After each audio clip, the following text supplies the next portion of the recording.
Praise be Jesus Christ, now and forever. Before this week's Nugget, for those of you who receive this by email, you'll see the latest news item about another great milestone. For those of you who don't, I just want to alert you to the tremendous fact that through your generosity, we have now managed to distribute more than $530,000 to help persecuted Christians. This includes the nearly $100,000 we first gave to aid to the church in need before Nazarene became a charity.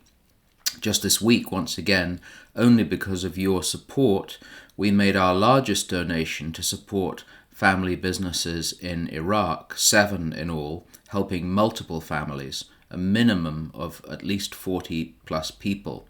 We'll have more pictures and more details soon on the site, but the businesses include a female-run family restaurant, a repair shop, farms, and other businesses. This is the most practical and effective way to keep Christians in their ancient homelands. In just 2 weeks, I'll be in Lebanon, once again looking at some of our businesses we've been helping there. Hardly in the news, sadly, this country is struggling greatly, and our help is literally keeping families from leaving that country and joining the migrant trail. As always, I want to thank you, all our donors, large and small, but always in a special way those of you who donate regularly and those who keep this work in your regular prayers. May God bless you for taking care of your brethren in the household of the faith. This Sunday, we celebrate the great Feast of Pentecost, the outpouring of the Holy Spirit on the apostles and disciples, the birth of the church, and the fulfilment of the promise of Christ.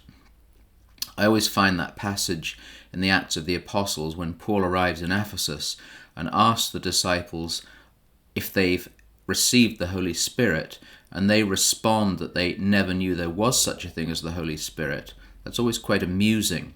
Even though all of us, baptized and confirmed in the faith, have received the Spirit, sometimes it seems as though we're a little bit more like those Ephesian disciples than perhaps we should be.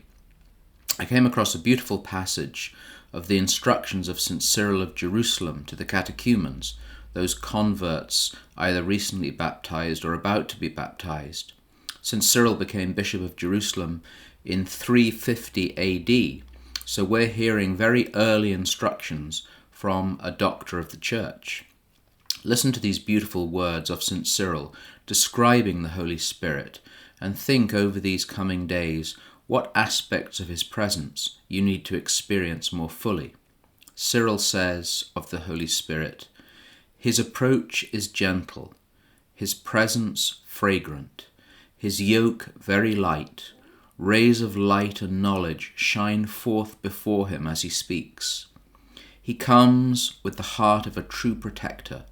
He comes to save, to heal, to teach, to admonish, to strengthen, to console, to enlighten the mind, first of the man who receives him, then through him the minds of others also. The man deemed worthy of the Holy Spirit is enlightened in soul and sees beyond the power of human sight what he did not know before." 2 points. Once you've received him, St. Cyril says, not only is your mind enlightened, but critically, then through your enlightenment, the minds of others are enlightened.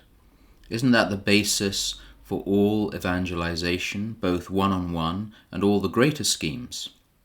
We must be docile and humble to the doctrinal revelation and teaching of the church. Secondly, through the presence of the Holy Spirit, we see beyond the power of human sight what we did not see before. Seeing with the light of faith, seeing the truth, seeing what we did not see before coming to know the truth. Jesus keeps his promise to all his disciples that the Holy Spirit would lead us all into the truth. Brethren, rejoice, be perfected, be comforted, be of the same mind, be at peace, and the God of peace and love will be with you.